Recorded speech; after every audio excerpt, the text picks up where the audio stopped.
Hey guys, if you got Novatec 291sb-sl, that's a291sb-sl, this is a front hub, and you need to replace the bearings.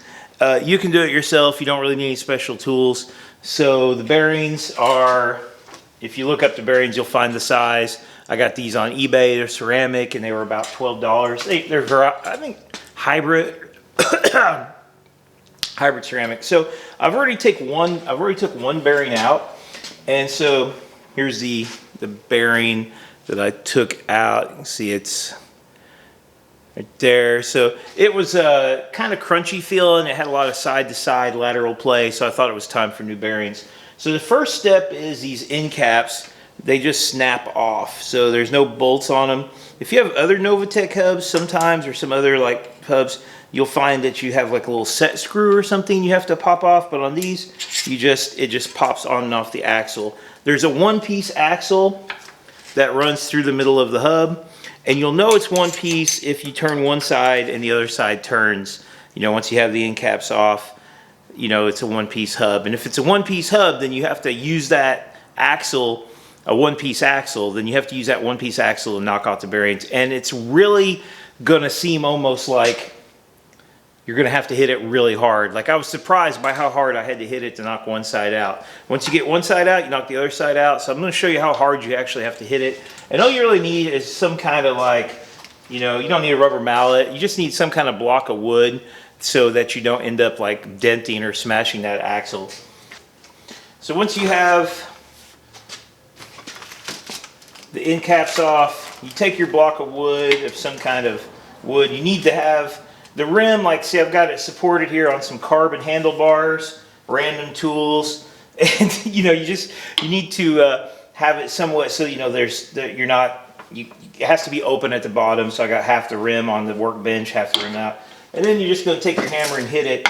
So if you just tap it, nothing's going to happen. You're just going to be doing that all day. You got to actually hit it pretty hard, harder than you think that, you know, like you could hit this and not break it. And it actually kind of almost like hurts your hand to hit it hard enough. Not hard enough yet. All right, so I broke my board in half, but I was successful in knocking out the other bearing. So my axle is fine, not damaged one bit. And here's the other bearing. So putting the new bearings in, there's probably a tool for this or something, but I think the right way to do it would be to press them in, but I don't have a bearing press, so I'm just going to use the same method to put them in as I did to take them out, which is just hit them with a block of wood and a hammer. This is some particle board type stuff, so there's probably something better. So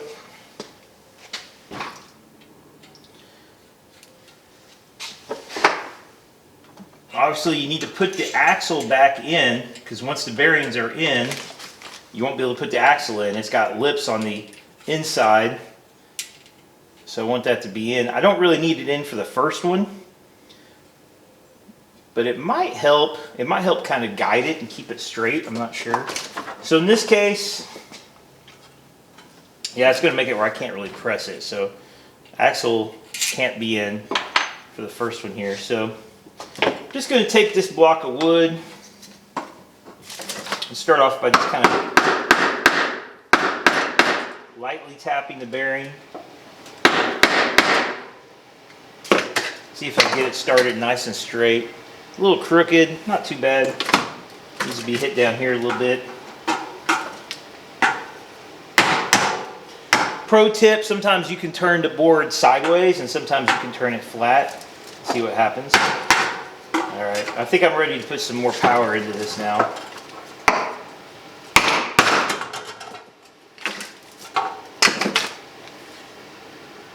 Almost all the way in.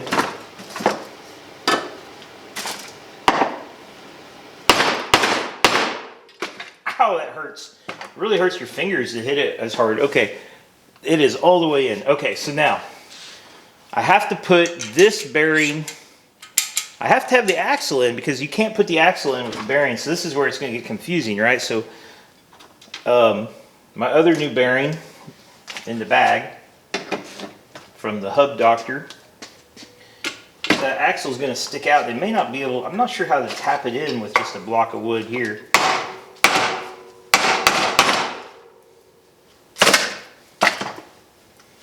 Huh? So I knocked that one in, but then I knocked the other one on the other side out. So I'm going to have a specialized tool here. I'm going to have to hit it around the axle, just kind of tap it in.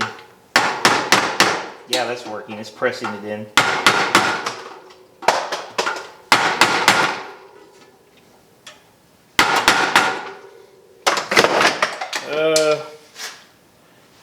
Okay. I can't remember if those bearings were more like down inside. I'm pretty sure they were kind of down inside. But I think if I go ahead and snap these end caps on, the end caps could actually be used to go ahead and press the bearing the rest of the way in. Think that would work? I don't know. Should work. We'll see.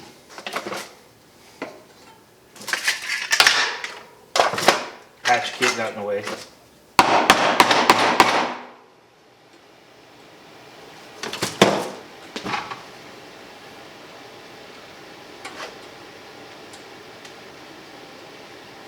Definitely worked. Now we'll tap this one in a little bit more. Ow!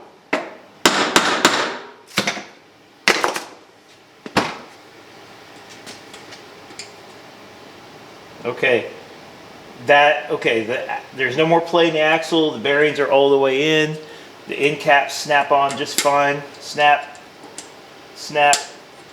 The wheel is fixed, and it's like so much smoother now. Oh my gosh. Smoothness levels are off the charts. I just fixed my wheel myself. This has been another barn door cycling repair video. Thanks for watching. See you later. Hey guys, just a quick side note. A million times better way to get the bearings in would have been to go ahead and just use the, put the end caps on before you press them all the way in, and then use the quick release lever as sort of like a press and get it tight and then squeeze it, and that should just press them the rest of the way in. So you don't even have to hit them with a hammer twice just to get them out. Okay, thanks again.